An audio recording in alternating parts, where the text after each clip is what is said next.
안녕하세요. 저는 지금의 행복이 영원하길 바라는 40대 여자입니다. 제가 이런 말을 하는 이유는 속 좁고 철없는 어느 한 명 때문에 한동안 집안이 어수선했기 때문이에요.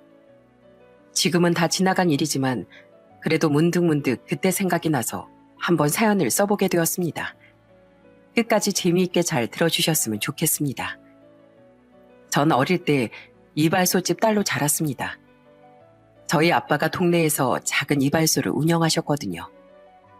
저는 가끔 학교가 끝나고 아빠가 운영하는 이발소에 놀러 갈 때가 있었는데 아저씨 손님들이 되게 많이 오시더라고요. 전 아빠가 손님들 머리도 잘라주고 면도도 해주는 그 모습이 되게 신기해서 구경을 하곤 했답니다.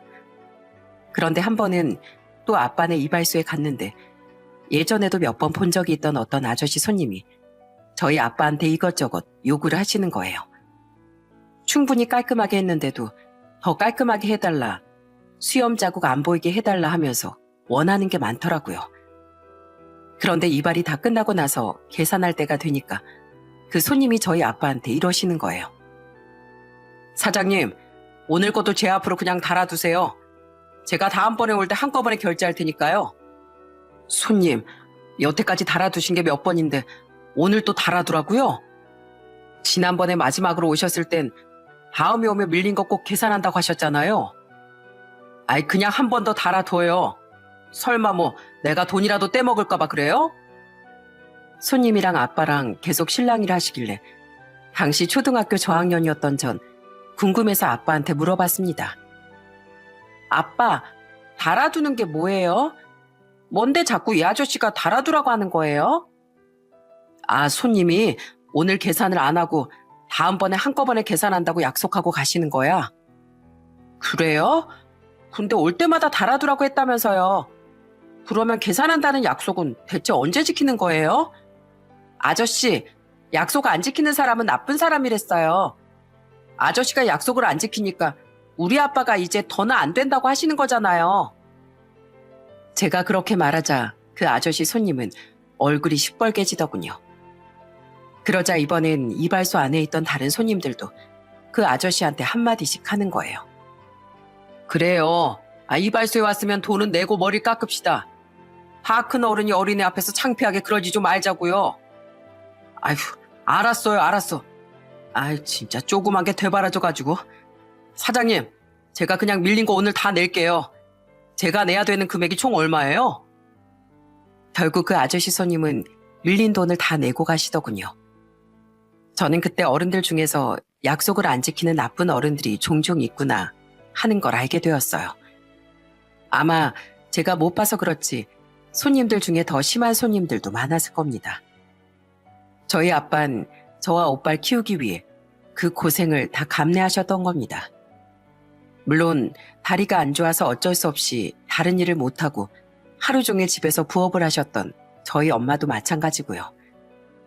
그렇게 가족을 위해 희생하시는 저희 부모님 덕에 저와 오빠는 대학도 무사히 졸업하고 평범한 직장에 취업할 수 있게 되었습니다. 그렇게 열심히 회사 생활한 지 몇 년 지났을 때 저는 업무 능력 향상을 위해 영어학원을 다니기 시작했어요. 가만히 시키는 일만 하면 제 자신이 뒤처지는 느낌이 들어서 너무 싫었거든요. 그리고 그렇게 다니기 시작했던 영어학원에서 저랑 가치관이 참 잘 맞는 남자친구를 만나게 되었어요. 남자친구가 하는 얘기를 들어보면 평소에 제가 생각하는 거랑 정말 똑같은 생각을 하고 있더라고요. 지원아, 난 퇴근하고 집에 들어가 TV 보는 시간이 그렇게 아깝더라. 편하게 들어누워서 TV 같은 거 보면 물론 재미야 있지. 근데 그 시간에 조금 더 생산적인 일을 하면 나한테 훨씬 도움이 될 것 같더라고. 그래서 난 그런 짜투리 시간에 나 자신에 대한 투자를 하면서 내 가치를 좀 더 올려보기로 했어. 그래서 이렇게 영어 공부도 열심히 하는 거야. 남자친구는 정말 성실하고 반듯한 사람이었어요. 그래서 전 남자친구와 만난 지 1년 반 만에 결혼을 약속하게 되었습니다. 처음 예비시댁에 인사를 드리러 갔는데 예비 시어머니가 차려주신 밥이 너무 맛있더라고요. 제가 너무 잘 먹으니까 예비 시어머니가 되게 흐뭇한 표정으로 절 바라보시더군요. 아이고, 복스럽게 정말 잘 먹네. 내가 만든 음식이 입에 좀 맞아요? 입에 맞는 수준이 아니라 너무 맛있는데요. 오빠한테 들었는데 어머님이 예전에 초등학교 앞에서 분식집을 오래 운영하셨다면서요. 그런데 음식 하신 거 보니까 분식집이 아니라 한정식집 운영하신 줄 알겠어요. 아휴, 내가 만든 음식이 맛있다고 해주니까 너무 기분이 좋네. 다음엔 내 주특기인 떡볶이도 해줄 테니까 기대해요. 아참, 떡꼬치랑 핫도그도 좋아하나? 내가 그것도 참 잘 만드는데. 저는 예비 시어머니의 그 편안한 미소가 정말 친근하게 느껴지더라고요. 아직 많이 겪어보진 않았지만 정말 좋은 분일 것 같다는 생각이 들었습니다. 그 후 예비 남편도 저희 집에 인사를 드리러 왔는데 초면에 싹싹하게 잘하니까 저희 부모님도 예비 남편을 엄청 마음에 들어 하시더라고요. 그렇게 저희는 상견례 날짜를 잡아 상견례도 하고 결혼식도 올리게 되었습니다. 그런데 시어머니는 결혼 전에 저한테 말씀하셨던 것처럼 정말로 하루 날 잡고 저한테 떡볶이랑 김밥이랑 이것저것 많이 해주시더라고요. 그런데 정말 어릴 때 먹었던 추억의 맛이 나서 얼마나 신기했는지 몰라요. 우와, 어머님, 저 지금 초등학교 때로 순간 이동한 기분이에요. 요즘엔 떡볶이 파는 곳은 많은데 어릴 때 먹던 그 맛이 나는 곳은 없더라고요. 시간이 많이 흘렀는데도 어쩜 이렇게 그 추억의 맛을 잘 내세요? 아유, 내가 이걸 몇 년을 했는데 나이 먹었다고 까먹으면 안 되지. 예전엔 여름 되면 우리 분식집에서 팥빙수도 팔았거든. 요즘 파는 팥빙수는 우유 얼음 갈아서 하는데 예전엔 그게 아니었거든. 내가 파는 팥빙수를 애들이 얼마나 좋아했는지 몰라. 그나저나 세아가 너도 팥빙수 좋아하니? 좋아하면 내가 나중에 옛날 팥빙수 좀 해주려고. 당연히 좋아하죠. 저도 요즘 파는 팥빙수보다 옛날 팥빙수를 더 좋아하거든요. 그 위에 미숫가루 한 숟갈 뿌리면 더 맛있잖아요. 역시 우리 며느리가 먹을 줄을 아네. 요즘 젊은 애들 중에선 입 짧은 애들도 많다고 하던데 우리 며느리는 이렇게 뭐든지 잘 먹으니까 너무 예쁘다. 너무 예뻐. 저희 시어머니는 틈만 나면 저한테 맛있는 걸 해주려고 하시더라고요. 게다가 시댁에 가면 꼭 집에 갈 때 뭐라도 하나 싸주시는 거예요. 예, 이거 복숭아인데 한 박스 너희 먹고 한 박스 너희 친정 부모님 가져다 드려라. 이 시아버지가 복숭아를 좋아하셔서 샀는데 사는 김에 몇 박스 더 샀거든. 저는 시어머니가 저희 친정 부모님까지 항상 챙겨주시는 게 너무 감사하더라고요. 그래서 저는 시어머니와 가깝게 지내는 게 너무 좋았어요. 게다가 음식 솜씨가 너무 좋으시다 보니 배우는 맛도 있더라고요. 어머님, 저 지난번에 어머님이 알려주신 대로 닭볶음탕 좀 해봤는데 어때요? 제가 먹어봤을 때 뭔가 좀 부족한 것 같은데 도대체 그게 뭔지 모르겠어요. 어머님이 한번 맛보고 알려주세요. 네? 아이고, 이 정도면 합격이네, 합격. 이러다가 내가 너한테 금방 음식 솜씨 따라잡히겠는데? 에이, 하여튼 농담도 잘하셔. 아무리 세월이 흘러도 제가 어머님 솜씨는 절대 못 따라잡거든요. 자꾸 맛있다고만 하지 마시고 뭘 더 넣어야 되는지 알려주세요. 칼칼하게 고춧가루를 좀 더 넣어볼까요? 아니면 달짝지근하게 설탕을 넣어야 될까요? 다른 거 더 넣을 필요는 없고 여기서 조금만 더 졸이면 되겠다. 그러면 아주 밥도둑이 따로 없을 것 같아. 그렇게 저는 행복한 결혼 생활을 하면서 아들을 2명 낳게 되었어요. 남편은 이제 먹여 살려야 될 자식이 2명이나 생겼다면서 회사를 정말 열심히 다녔습니다. 남편은 지금 다니는 회사에서 꼭 높은 자리까지 가고 싶다고 하더라고요. 여보, 내가 지난번에도 몇 번 얘기했던 우리 상사분 있지? 난 그분처럼 되는 게 꿈이야. 업무 능력도 업무 능력인데다가 말씀도 얼마나 유창하게 잘하시는지 몰라. 그래? 당신 이렇게 매번 칭찬하는 거 보니까 되게 좋은 분이신가 보네. 근데 당신도 지금 엄청 열심히 하고 있잖아. 그러니까 아마 당신도 그 나이쯤 되면 그렇게 되지 않을까? 저는 결혼 전부터 늘 자기 개발에 힘써왔던 남편이 회사 일도 열심히 하는 게 정말 보기 좋더라고요. 제 남편이지만 정말 본받을 점이 많은 사람이었습니다. 그러다가 제가 결혼한 지 4년쯤 됐을 때 대기업에 다니던 저희 시동생이 결혼을 하게 되었어요.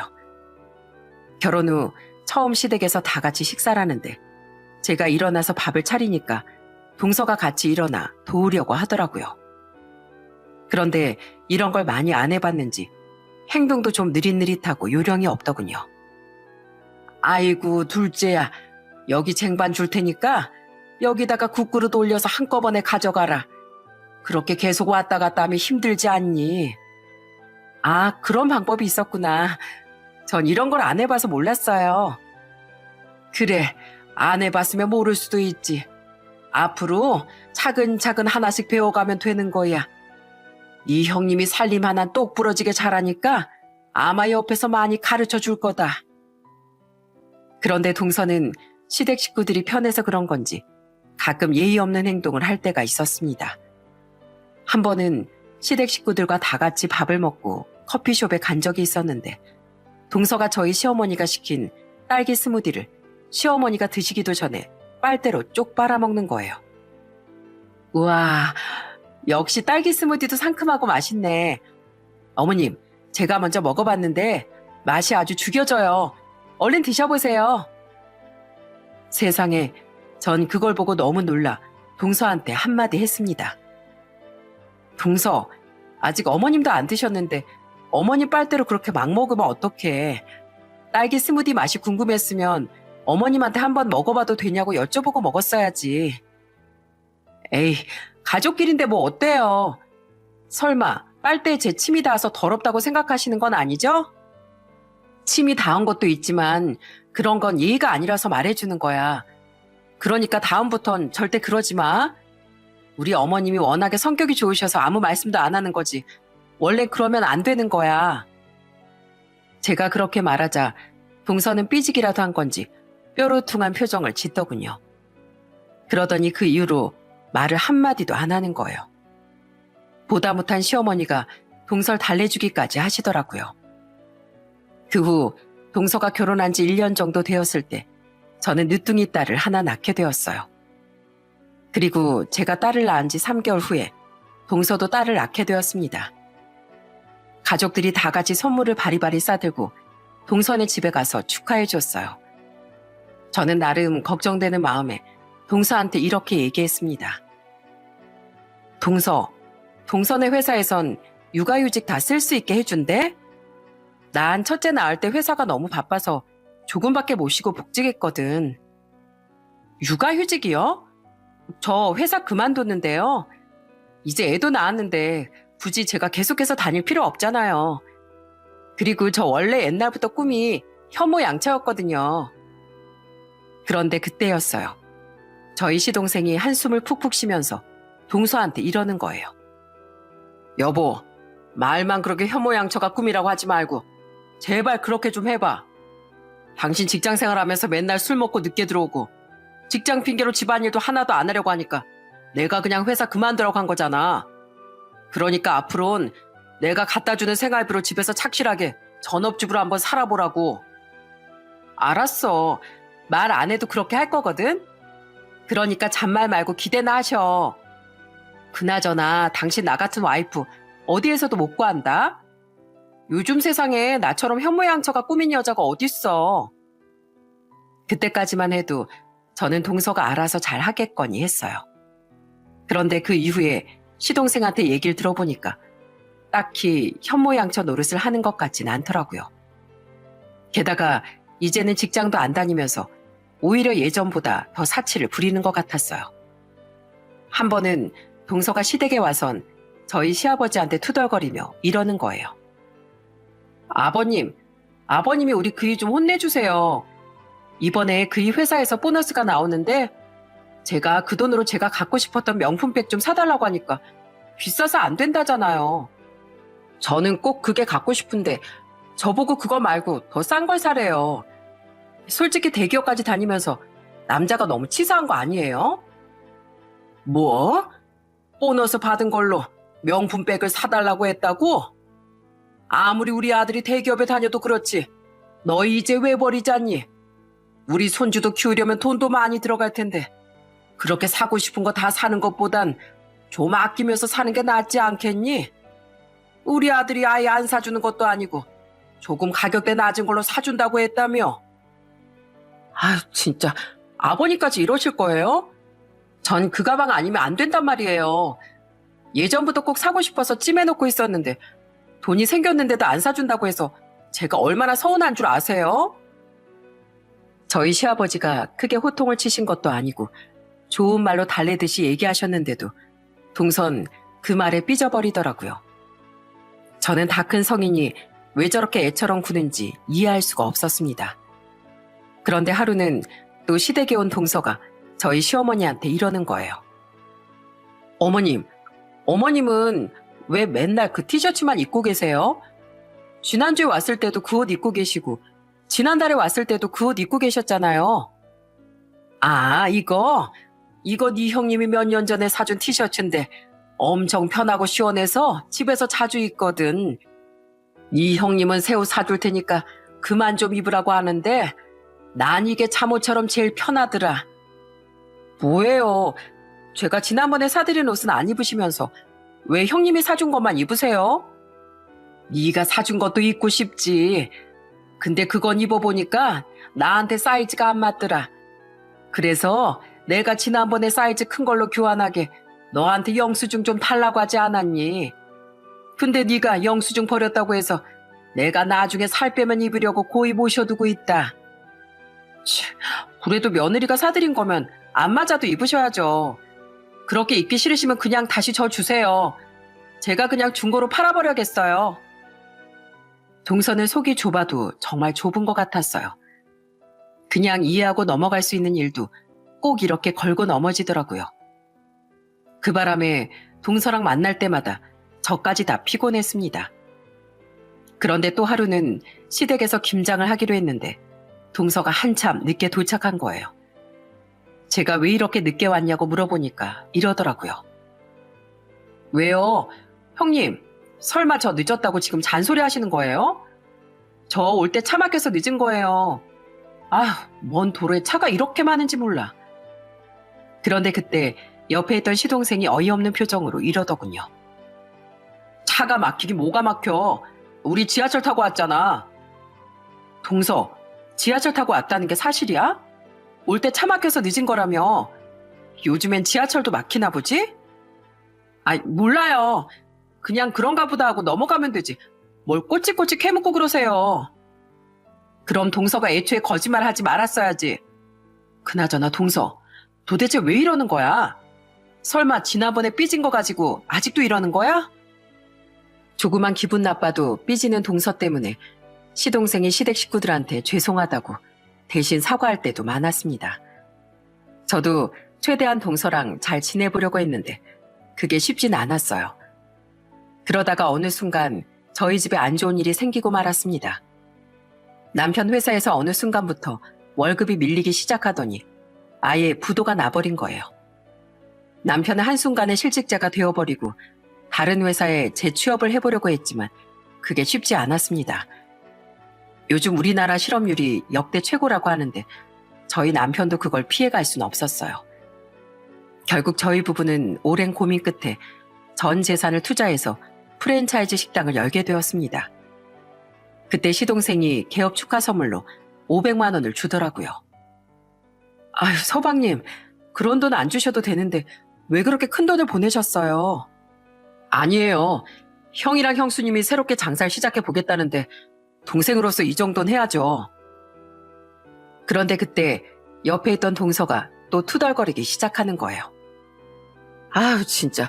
그냥 50만 원만 주면 되지. 무슨 500만 원이나 주고 난리야. 내가 가방 사달라고 할 땐 비싸다고 안 사줬으면서 무슨 그런 큰 돈을 갑자기 쓰냐고. 여보, 명품백이랑 이거랑 같아? 우리 형이 먹고 살아보겠다고 큰맘 먹고 식당 여는데 이 정도도 못 해줘? 제발 가족끼리 치사하게 그러지 좀 마. 그러다가 당신 속 좁은 거 온 동네 사람들한테 다 소문나겠어. 시동생이 그렇게 말하니까 동서가 또 삐져가지고선 혼자 가버리더군요. 이젠 하도 삐져서 동서를 달래주는 사람도 아무도 없었습니다. 그렇게 저희 부부는 장사를 시작했는데 처음엔 그래도 오픈빨로 꽤 잘 됐었어요. 남편이 실직한 이후에 걱정이 많았었는데 이제 마음 좀 놓아도 되겠다면서 좋아하더라고요. 하지만 그것도 오래가진 않았습니다. 자리가 안 좋았던 건지 아니면 경기가 안 좋아서 그런지 몰라도 어느 순간부터 매출이 뚝뚝 떨어지기 시작하더라고요. 거기다가 마스크 시국까지 겹치면서 직원 월급도 못 줄 정도로 어려워지게 되었죠. 남편은 어떻게든 가게를 일으켜 세워보려고 아등바등 했는데 잘 되지 않으니까 엄청 속상해 하더라고요. 저는 계속 버티다 보면 다시 잘 될 거라고 남편을 위로했지만 남편은 날이 갈수록 더 우울해 하더라고요. 그런데 안 그래도 힘든 와중에 정말 청천벽력 같은 소식을 듣고 말았습니다. 어느 날 남편이 술을 잔뜩 먹고 들어와선 저한테 폭탄 선언을 하는 거예요. 여보, 나 사실 당신한테 말 못한 게 있었어. 나 회사 다닐 때 내가 존경했던 그 상사분 있지? 그분도 우리 회사 망하면서 같이 실직했는데 연세가 있다 보니까 일할 때도 없고 나보다 더 힘드신 것 같더라고. 나보고 5개월만 쓰고 돌려준다고 돈을 빌려달라고 해서 빌려줬는데 아무래도 갚을 생각이 없나 봐. 돈은 안 갚고 계속 미루다가 얼마 전에 개인 회생을 신청했다는 거야. 개인 회생 신청하면 내가 빌려준 돈 일부만 받고 나머진 포기해야 된다고 하던데 나 진짜 억울해서 어떡해? 뭐라고? 아니, 그 사람한테 도대체 얼마 빌려줬길래 그래? 4천만 원 빌려줬어. 하도 급하다고 하길래 대출까지 해서 빌려준 거였는데 이젠 내가 대출 받은 거 내가 다 메꾸게 생겼다고. 내가 너무 억울해서 그 사람한테 따졌더니 그렇게 사람한테 뭘 믿고 돈을 빌려줬냐면서 오히려 뻔뻔하게 나오는 거 있지? 내가 그런 사람을 여태까지 존경하고 좋아했었다니 나 정말 억울해서 미칠 것 같아, 여보. 저도 그 얘기를 듣고 정말 미치는 줄 알았습니다. 저도 남편이 하도 그 사람에 대해 평소에 칭찬을 많이 하길래 정말 좋은 사람인 줄 알았거든요. 그런데 얘기를 들어보니까 애초에 돈을 빌릴 때부터 갚을 생각이 없었던 것 같아요. 개인 회생을 신청하면 그 돈을 다 안 갚아도 되니까 일단 빌려놓고 배째려고 했던 것 같더군요. 남편은 그 일 때문에 너무 스트레스를 받아서 병원에 입원까지 했습니다. 하지만 저는 남편을 원망하진 않았어요. 물론 저 몰래 돈을 빌려준 건 잘못이지만 남편이 워낙 심성이 착하다 보니 그랬다는 걸 충분히 알고 있었거든요. 그 후 저희는 그 돈을 돌려받기 위해 법원에 이의 제기도 하고 소송도 걸었습니다. 안 그래도 가게가 잘 안 되고 있어서 너무 힘들었는데 이런 일까지 터지니까 하루하루가 정말 힘겹더라고요. 하지만 괜히 저희 때문에 걱정하실까봐 양가 부모님께 말씀을 드리지 않았습니다. 그러던 중 동선애가 결혼한 지 5년 만에 원래 살던 집에서 더 좋은 아파트로 이사를 가게 되었어요. 시댁 식구들을 초대해 집들이를 한다길래 저도 애들을 데리고 동선애 집에 갔습니다. 당시 저희 집은 완전히 마이너스 상태였기 때문에 비싼 선물은 사갈 수가 없었어요. 그래도 생활에 제일 필요할 것 같아 세탁세제랑 섬유유연제, 주방세제 등 이것저것 9만 원어치 정도 양손 무겁게 사들고 갔어요. 제가 동선애 집에 도착하니까 그곳에 동서랑 조카만 있더라고요. 동서, 나왔어. 우리 남편은 잠깐 일이 있어가지고 좀 이따가 올 거야. 그나저나 서방님은 어디 가신 거야? 아, 그냥 잠깐 장 보러 나갔어요. 그런데 형님, 지금 양손에 들고 있는 그건 뭐예요? 설마 그거 집들이 선물로 가져온 거 아니죠? 이거? 집들이 선물 맞는데? 원래 이런 세제 같은 게 은근히 금방 떨어지잖아. 그래서 당분간 쟁여놓고 쓰라고 내가 이것저것 사와봤어. 이거 저쪽에 두면 될까? 그런데 그때였어요. 동서가 코웃음을 치면서 저한테 이러는 거예요. 형님, 요즘 세상에 누가 집들이 선물로 세제를 사와요. 제가 무슨 세제 하나도 못 사는 형편인 줄 아세요? 아, 진짜 누굴 거지로 보나? 그거 필요 없으니까 그냥 갖다 버려요. 뭐? 갖다 버리라고? 동서, 말이 너무 심한 거 아니야? 난 그래도 살림에 제일 필요할 것 같아서 무겁게 사들고 온 거야. 아무리 마음에 안 들어도 성의를 생각해서 좋게 얘기해주면 안 돼? 마음에 안 드는데 아예 어떻게 좋게 얘기해요? 집들이 선물로 가전이나 하나 해주지 못할 망정 구질구질하게 그게 뭐예요? 우리가 뭐 무슨 형님네처럼 거진 줄 아세요? 동서, 진짜 이럴 거야? 기껏 사람 초대해놓고 이런 식으로 기분 나쁘게 만들 거냐고. 그래, 생각해보니까 내가 잘못했네. 그냥 빈손으로 왔어야 되는데 내가 괜히 동서 생각한답시고 선물 사오는 바람에 이 사단이 난 거잖아. 동서같이 사람 정성 무시하는 인간한텐 이런 세제도 아깝지. 안 그래? 그런데 그때 갑자기 현관에서 초인종이 울리더군요. 동서가 달려가서 문을 열어보니 저희 시부모님이 서 계셨어요. 시어머니는 밖에서 소란스러운 소리를 들으신 건지 저희를 보자마자 이러시더라고요. 너희 지금 뭐 하는 거니? 설마 둘이 싸우고 있었어? 뭐라고 말해야 될지 몰라 고민하고 있었는데 그때 갑자기 저희 둘째 아들이 시어머니한테 이러더라고요. 할머니, 작은 엄마가 우리 엄마 보고 거지래요. 왜 이딴 선물을 사왔냐면서 갖다 버리라고 그랬어요. 그 말을 듣고 저희 시부모님이 아주 경악을 하시더군요. 시아버지가 엄청 화가 나셨는지 동서한테 불같이 호통을 치시더라고요. 둘째 너, 네 형님한테 그게 무슨 말버릇이야? 집들이 선물로 뭘 사왔든 간에 사온 사람의 정성을 봐서라도 고맙다고 해야지. 어떻게 마음에 안 든다고 형님한테 거지라고 얘기를 할 수가 있어? 너 여태까지 버릇없게 굴어도 내가 이해해보려고 했는데 이젠 아주 도를 넘는구나. 너 원래 이렇게 위아래도 없는 애였냐? 아니 아버님, 그게 아니라요. 그냥 많고 많은 선물 중에 하필이면 세제를 사오셨길래 그런 거죠. 저희 집에 지금 세제 많단 말이에요. 동서가 그렇게 말하자 이번에 시어머니께서 나서시더군요. 너희 집에 세제가 많은지 적은지 아니 네 형님이 어떻게 알아? 그리고 무슨 쓸데없는 선물을 사온 것도 아니고 딱 보니까 살림에 제일 필요한 거 잘 사왔구만. 도대체 뭐가 그렇게 기분이 나빠서 네 형님한테 그딴 식으로 입을 나불거리냐고. 아, 진짜 왜 다들 저한테만 그러세요? 사람이 싫은 걸 싫다고 얘기도 못해요? 그러는 어머님도 형님만 좋아하고 전 싫어하시잖아요. 형님한테 맨날 살림 잘한다고 칭찬하시면서 저한텐 칭찬 끝에 꼭 잔소리를 덧붙이시잖아요. 그거 다 제가 싫어서 그런 거 아니었어요? 그리고 가족들이랑 다 같이 술 마실 때도 어머님 아버님은 맨날 형님만 걱정하시는 거 제가 다 봤거든요.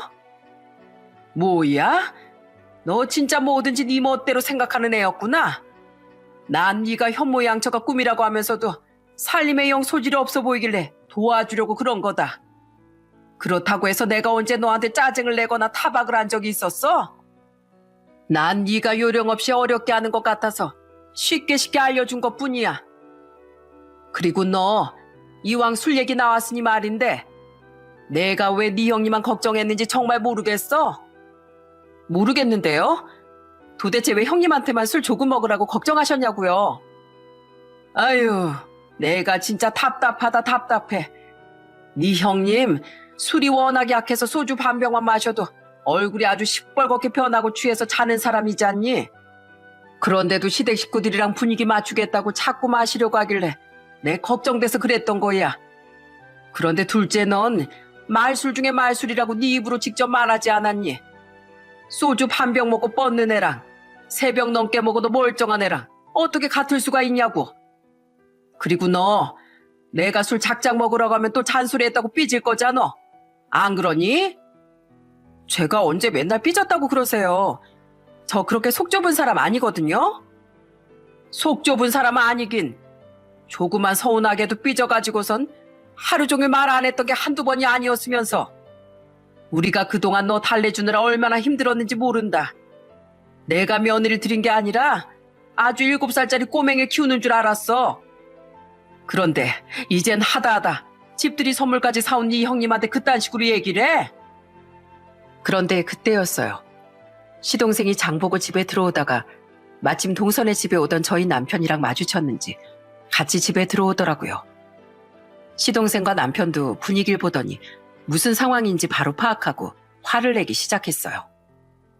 당신 또 형수님한테 함부로 얘기했어? 내가 제발 그러지 말라고 그랬지? 그놈의 입 좀 조심하라고 했잖아.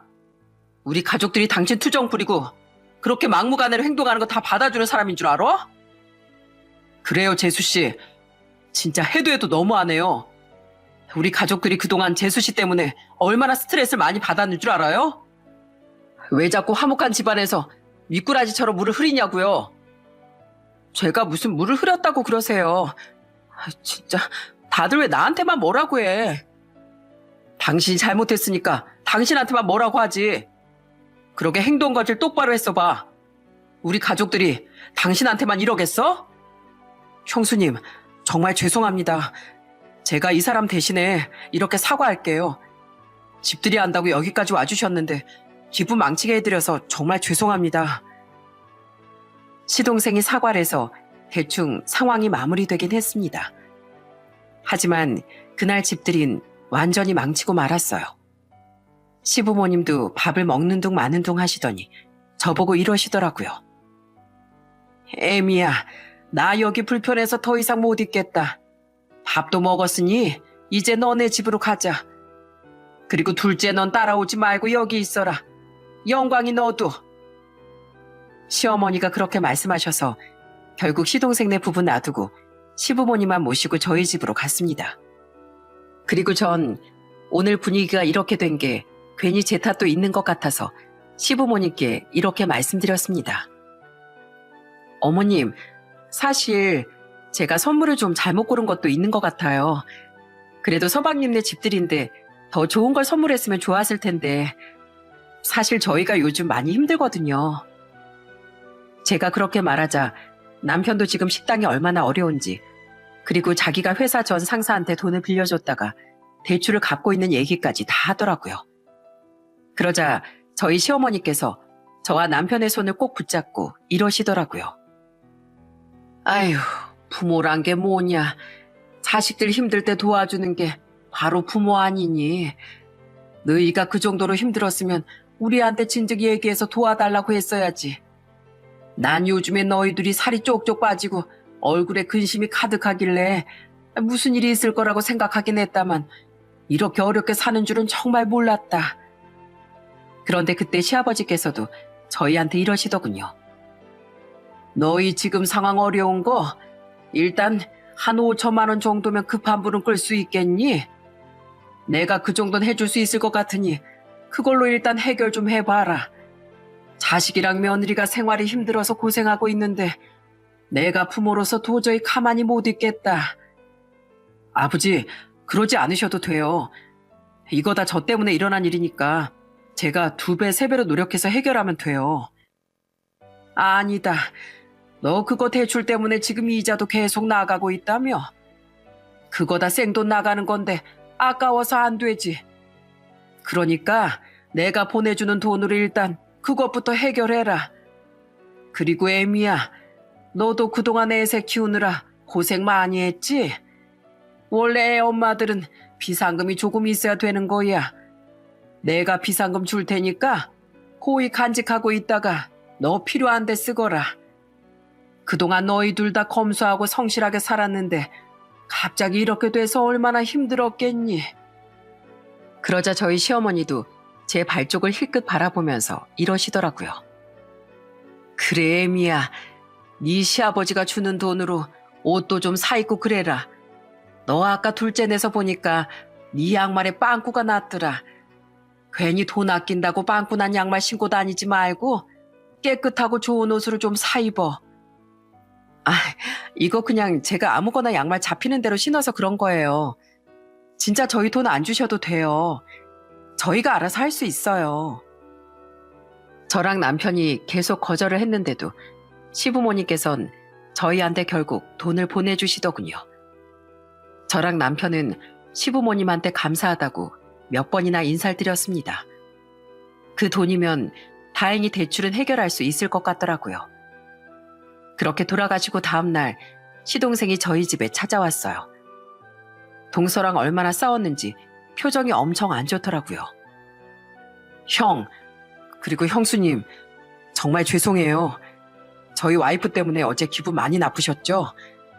저 그동안 그 사람이 사치하고 살림도 안 하고 막무가내로 살아도 우리 할인이 엄마니까 참아보려고 했어요.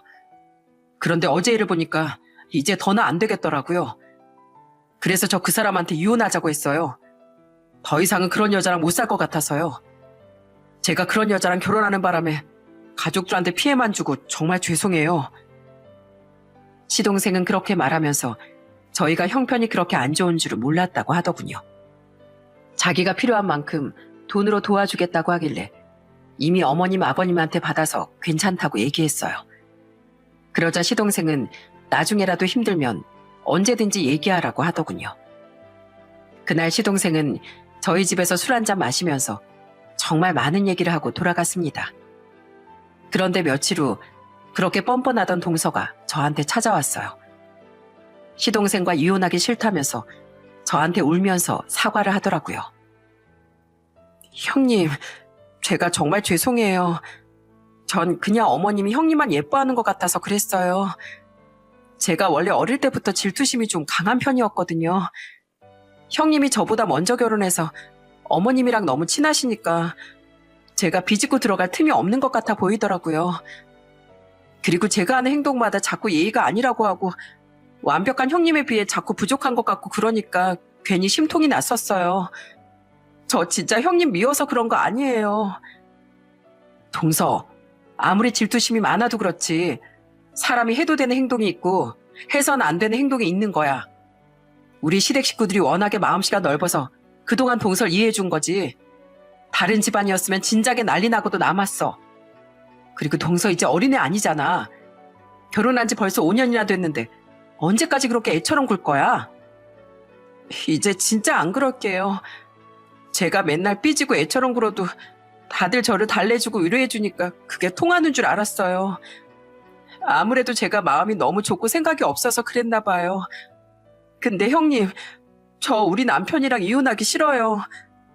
형님도 아시겠지만 저희 남편같이 좋은 사람 없잖아요. 제가 이렇게 사과드릴 테니까 형님이 저희 남편한테 얘기 좀 잘해주시면 안 될까요? 그건 동서가 알아서 해결해야지. 왜 나보고 얘기를 해달라고 그래? 동서가 진심으로 반성하는 모습이 보이면 서방님도 분명 고려를 하시겠지. 그러게, 이런 사단이 나기 전에 동서 행동을 스스로 좀 돌아보지 그랬어? 이건 동서가 다 자처한 일이니까 동서가 감당해. 난 부부 사이에 감나라 배나라 하고 싶은 생각 없으니까. 알았어요. 제가 저희 남편 다시 제대로 설득해 볼게요. 형님, 근데 이거 하나만 알아주세요. 저 단순히 이혼하기 싫어서 형님한테 이렇게 사과하는 거 아니에요. 이번에 가족들이 저한테 다 화내는 거 보고 진짜로 제가 잘못했다는 걸 깨달아서 그러는 거예요. 그러니까 제 마음 오해하지 말아주세요. 그 후 저는 둘이 알아서 해결하겠지 하고 신경을 안 쓰고 살았습니다. 그런데 남편한테 듣기론 동서가 시동생한테 엄청 울고불고 하면서 매달리고 있다고 하더군요. 그래도 시동생이 워낙 마음씨가 넓고 착한 사람이라 그런지 결국엔 동서를 용서해주고 말았습니다. 보통 사람 같으면 용서하기 힘들었을 텐데 저희 시동생의 마음이 참 태평양같이 넓은 것 같아요. 하지만 저는 동서가 금방 바뀔 거라는 생각은 하지 않았습니다. 원래 사람이라는 게 쉽게 변하지 않는 동물이잖아요. 그런데 의외로 동서는 정과는 180도 다른 모습을 보여주더군요.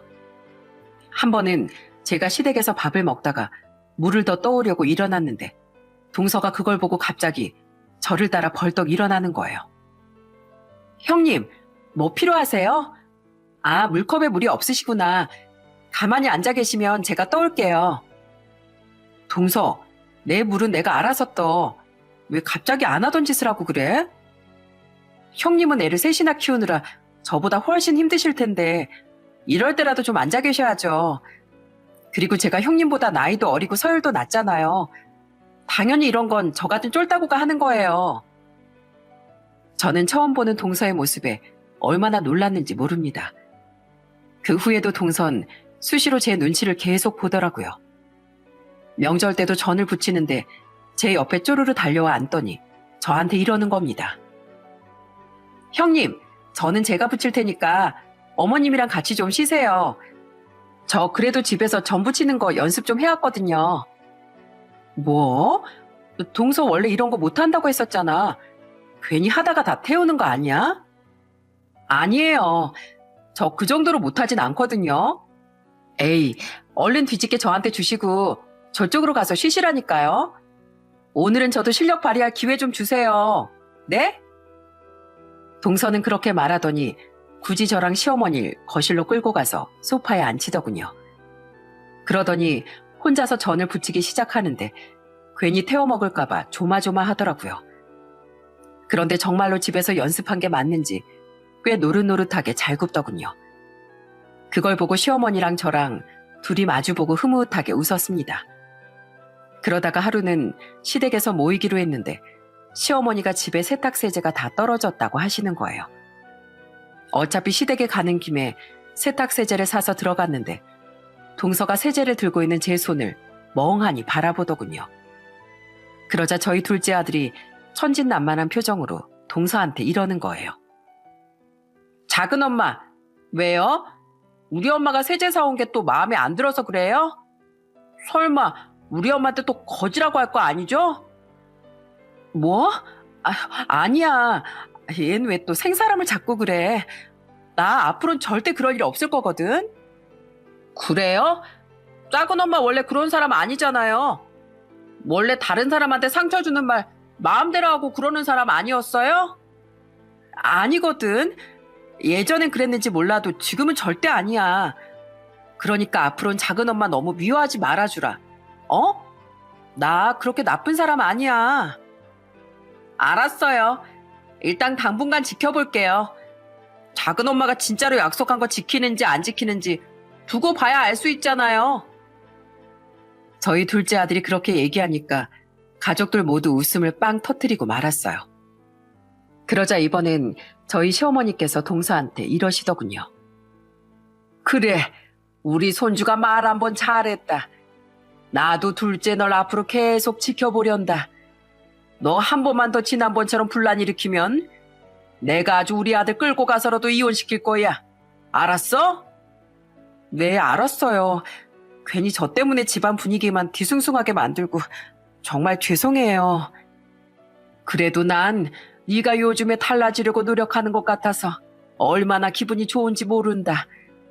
네가 이렇게 잘못한 거 반성하고 달라지니까 우리 집안이 얼마나 화목하고 좋니? 난 다 필요 없고 그저 우리 자식들이 건강하고 화목하게 잘 살기만을 바란다. 그렇게 되려면 네가 예전 성격 버리고 많이 노력해야 될 거야. 내가 앞으로 널 좀 믿어봐도 되겠니? 당연하죠.